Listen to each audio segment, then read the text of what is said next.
mine shafts that would, like pipes or something, and they wanted to track the path of the pipe as it dropped down into like weird shit. Really? Physical gyro spinning. Yeah.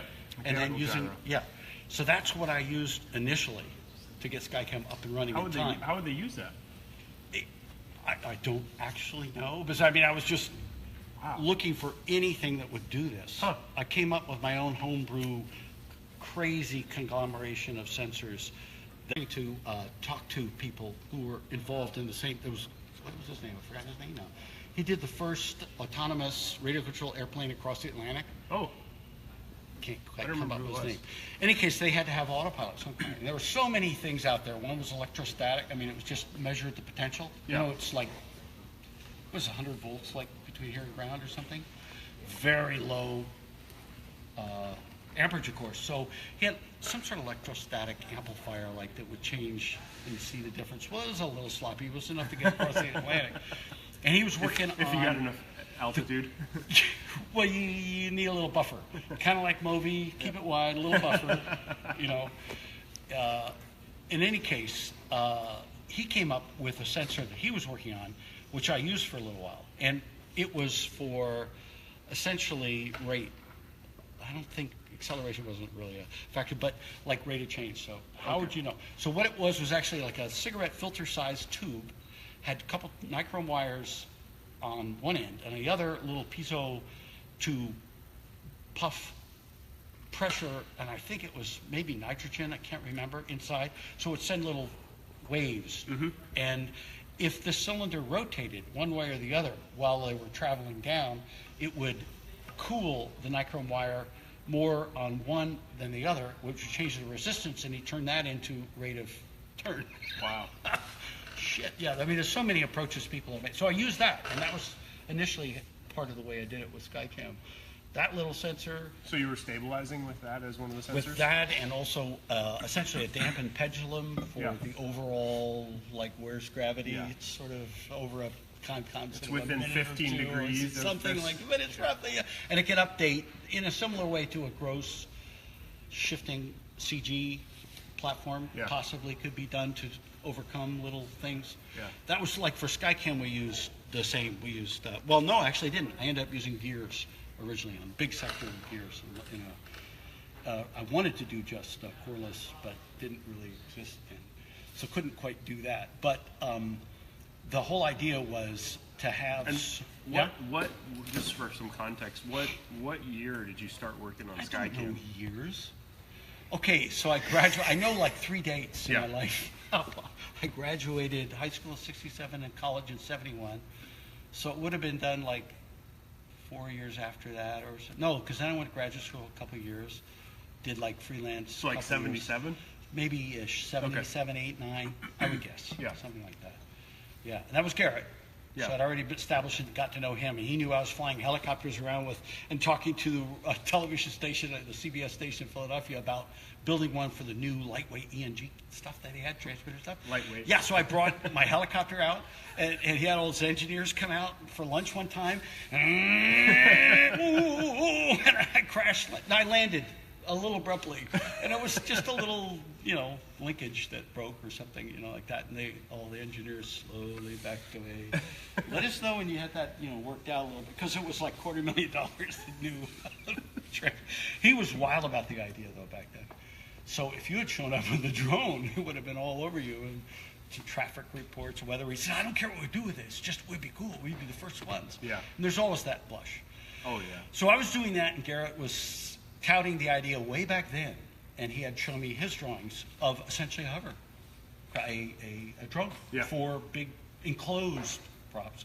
For safety, Yeah, because if it wasn't safe, so he says you could decapitate somebody, so that's out, and it makes noise, and there's even smoke from the exhaust. I mean, are you kidding? So my idea is better. I say, yeah, but Garrett, and I go through all the things that are wrong with his idea. And on an airplane, on a flight one time, suddenly came up with the notion of just hanging it from wires, and called me when he landed, and so what do you think of this? Cool. So that's how we started immediately, in my basement.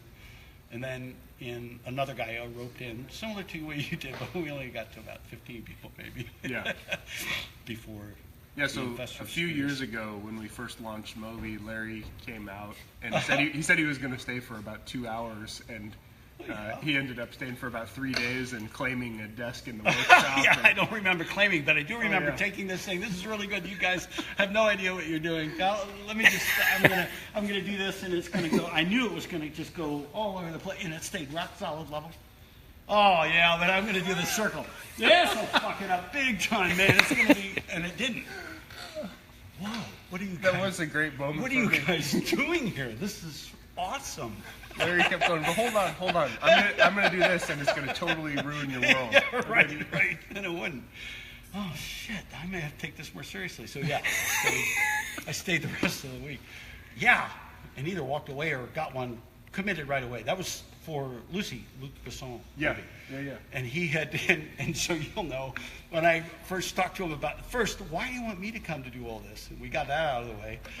Have you seen the MōVI? Because the script that you're talking about, it sounds like, maybe MōVI? What is this MōVI?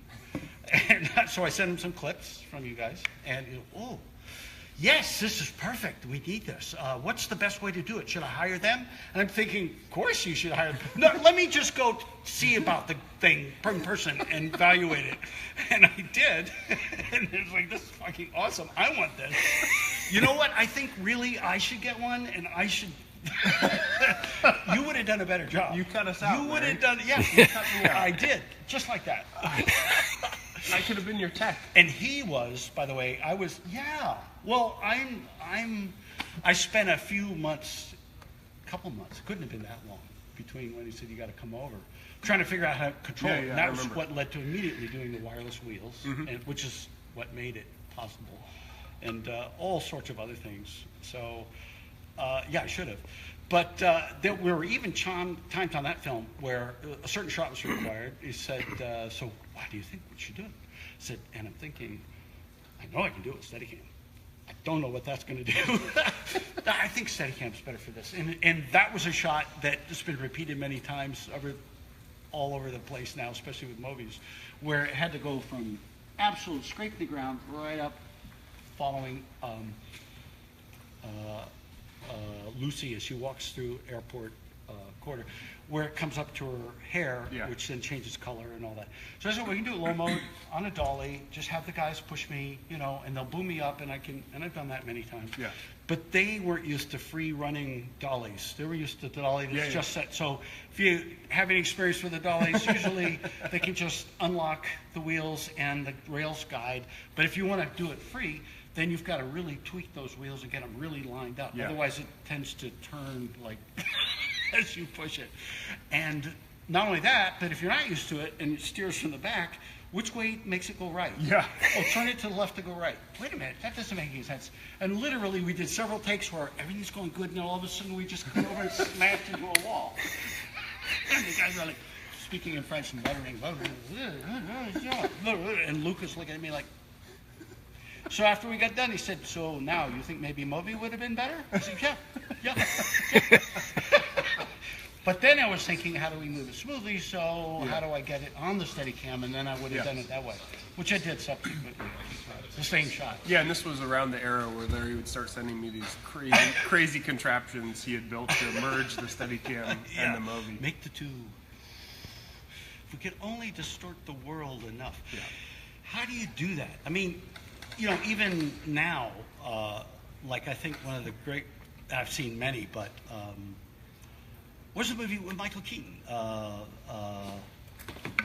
as the actor, backstage, making his comeback in theater? Birdman. God, Birdman. Yeah. So Birdman, combination, there was a lot of Steadicam, there was a lot of handheld, and I wasn't there, but I'm pretty sure there was handheld where they post-stabilized the background. Yeah. And you saw a MōVI.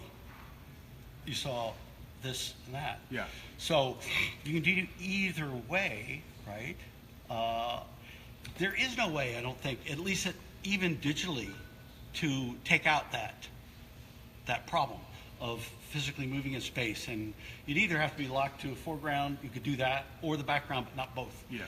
So until then, we need some way to move it through space smoothly, which a Steadicam is supreme at doing, or the Blackmire. Autonomously. Yeah. A Steadicam. Yeah. Especially one that was actively controlled. That'd be interesting too. Yes, and you could say you wanted a certain altitude and you wanted to boom up, and it would keep it smooth. And Yeah, Larry was making some requests for MōVI firmware, and Dennis did a quick upgrade, so we were playing around with a height assist. And like,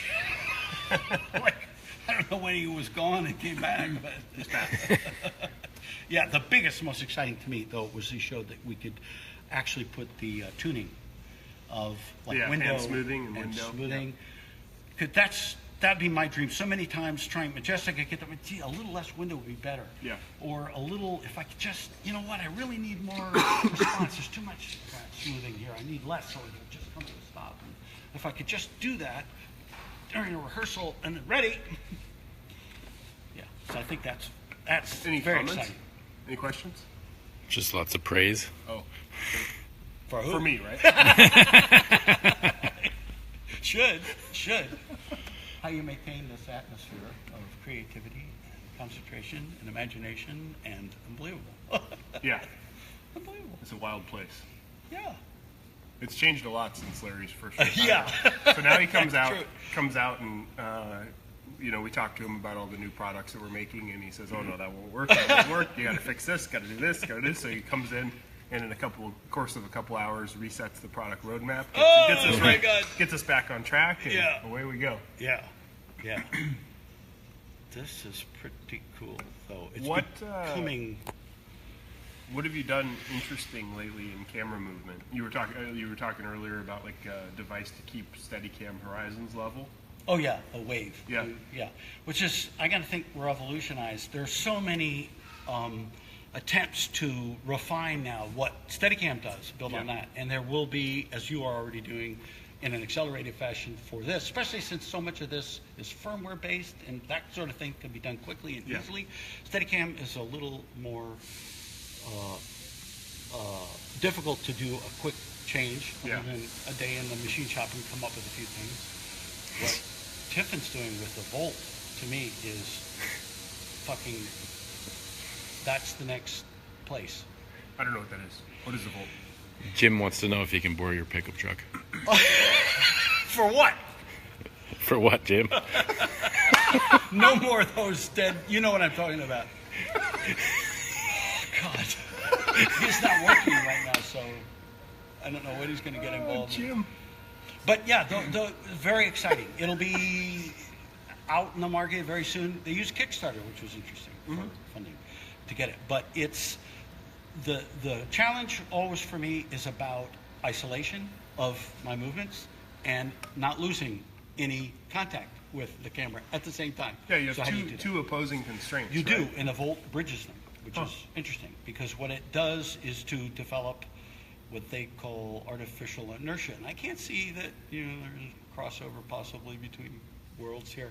But the idea is that you're actually holding, it's just a little small cell phone stabilizer like they've made, that many people have made before. Okay. But instead of isolating you from it, it simply says you hold with one hand a handle, and on the outside of that internal gimbal is the camera, basically the rest of it that moves around. And instead of disconnecting you from it, you hold on to it. And if you say, I want to move, it says, oh, okay. And it will try to keep panning smoothly. Okay. Until you say stop, and it'll try to stop smoothly. It will keep panning until you tell it you want to do something else. And tilt, similarly, they have a couple ways they poke down. Right. So the point is you get the inertia of a Steadicam, which is how the Steadicam handles angular. Yeah. Actively keeps the horizon level too, if you wish, but doesn't disconnect you from it at all. So you can do this anytime you want. So you have very precise framing and the smoothness, angular smoothness of a larger object. And that's bridging the two. Yeah. So up till now for precision work, two operator is the way I like to go, because you have somebody tied directly to the camera and somebody else, a different mind, unfortunately, moving it through space, marrying this two. Unless you're working with your brother, right? Yes, so we're of one mind, so then it mind works, and then it can work.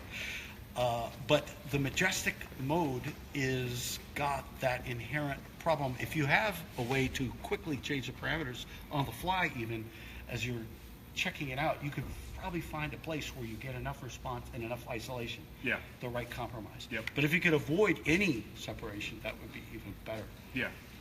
Maybe you'll be able to come up with that. Yeah, you got to tell me how to do it. Yeah.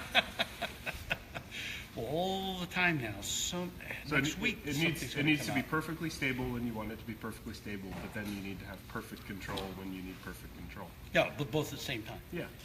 Seems easy. Yeah. Well, an example is using gyros on the Steadicam to increase the inertia without adding much weight. In fact, Yeah. in my case, I take off weight, the batteries and things, and replace it with that. It has the downside of noise, has all. But again, you're physically attached to it. Who's that woman? Hi. We're on Facebook Live. Yeah, I don't know the ramifications of that. May be aware. She doesn't like being on camera. There's no ramifications. I think we're good. Oh, are you kidding?